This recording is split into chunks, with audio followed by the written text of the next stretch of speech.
I think where organisations fail with regards to their organisational culture is because they look at their culture like this. So if you can see the top drawing there, you have an organisation which has business units underneath it who are operating completely separately. They're not linked together. And then you have the teams underneath that operating completely separately. And they're also not linked together, which means they're not communicating. They aren't talking to each other. You know, they have the mindset of, because they're completely siloed, their mindset is more of, I don't have to do this for you. I'm not doing this for you. We're in our own completely different team, therefore I'm not a part of your team, therefore I will not be helping you. I will not be prioritizing your dependency work over the top of any other work because we are far more important. Which then develops an organizational culture which isn't the best. What I mean by that is it creates office politics, because as you can see below, you can see that each team is siloed and is operating as their own little empire, not communicating, not prioritizing anything for any other teams. They're just operating as individuals,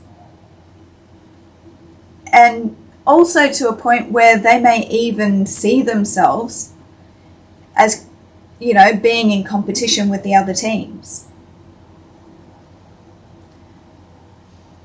Okay, so where we need to change this is if we look at an organization as, for example, a portfolio of works.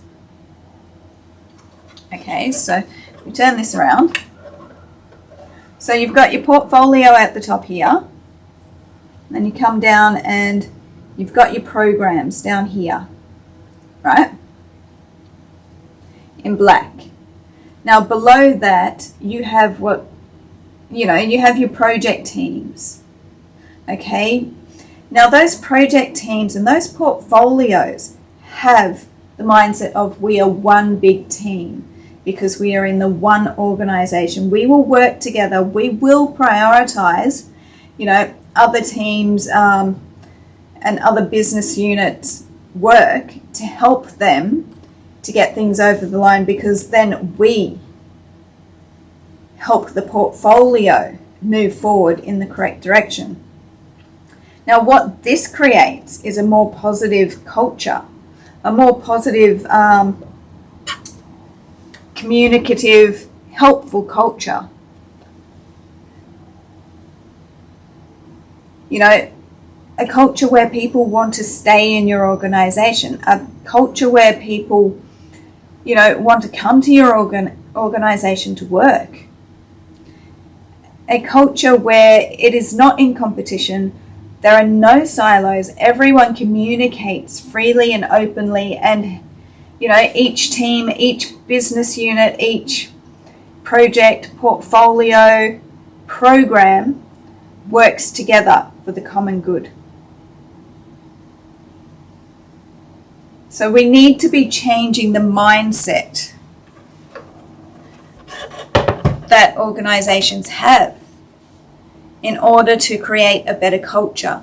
So the mindset should be, we are one organization, we are one team.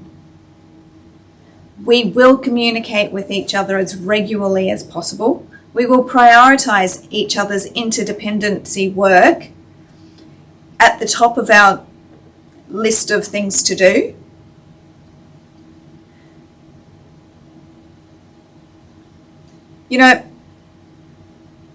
Each project, each team are happy and helpful and want to help each other. You know, people will want to work in an organization like that rather than, you know, the old mindset of, you know, each team are siloed, each team don't communicate with each other or see each other as competition. Each team are, you know, their own little empire. We need to be changing that mindset to change the organization's culture.